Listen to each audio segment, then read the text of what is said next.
ചില ഗാനങ്ങൾ കാലത്തിന് അതീതമാണെന്ന് പറയാറുണ്ട്.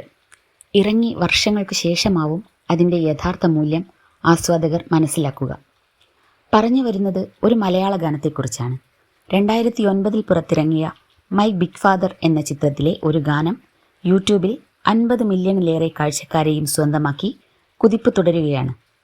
യേശുദാസ് ആലപിച്ച നിറതിങ്കളെ നറുപൈതലെ എന്ന ഗാനമാണ് യൂട്യൂബിൽ അപ്രതീക്ഷിത പ്രകടനം കാഴ്ചവെച്ചത്. നിലവിൽ 53 മില്യണിലേറെയാണ് ഗാനത്തിൻ്റെ വ്യൂസ്.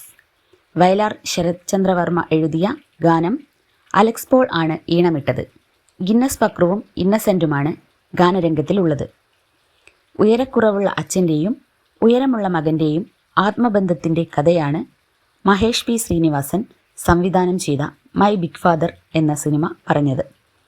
ഗിന്നസ് പക്രു അച്ഛൻ വേഷത്തിലെത്തിയപ്പോൾ മകനായെത്തിയത് ജയറാമായിരുന്നു.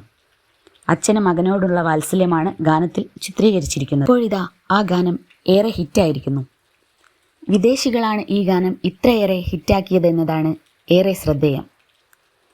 AP മലയാളം സോങ്സ് എന്ന യൂട്യൂബ് ചാനലിൽ അപ്ലോഡ് ചെയ്ത വീഡിയോയുടെ കമൻറ്റ് സെക്ഷൻ മുഴുവൻ വിദേശികളാണ് കൈയടക്കിയിരിക്കുന്നത്. പല വിദേശ ഭാഷകളിലുള്ള കമൻറ്റുകളാണ് ഏറെയും. ഗാനരംഗത്തിലുള്ളത് യഥാർത്ഥ അച്ഛനും മകനുമാണ് എന്നാണ് വിദേശികളായ പലരും ധരിച്ചിരിക്കുന്നത്. കമൻറ്റുകൾ പരിശോധിച്ച മറ്റു ചിലർ ഇത് സിനിമാ ഗാനമാണെന്നും ഗിന്നസ് പക്രു എന്നാണ് നടൻ്റെ പേര് എന്നും കമൻറ്റ് ചെയ്തിട്ടുണ്ട്. കനിഹയായിരുന്നു ഈ ചിത്രത്തിലെ നായിക. സുരാജ് വെഞ്ഞാറമൂട്, സലീം കുമാർ, ബാബുരാജ് തുടങ്ങിയവരായിരുന്നു മറ്റു പ്രധാന വേഷങ്ങളിൽ. സതീഷ് K. ശിവൻ, സുരേഷ് മേനോൻ എന്നിവരുടേതാണ് തിരക്കഥ. PA സെബാസ്റ്റ്യനാണ് ചിത്രം നിർമ്മിച്ചത്.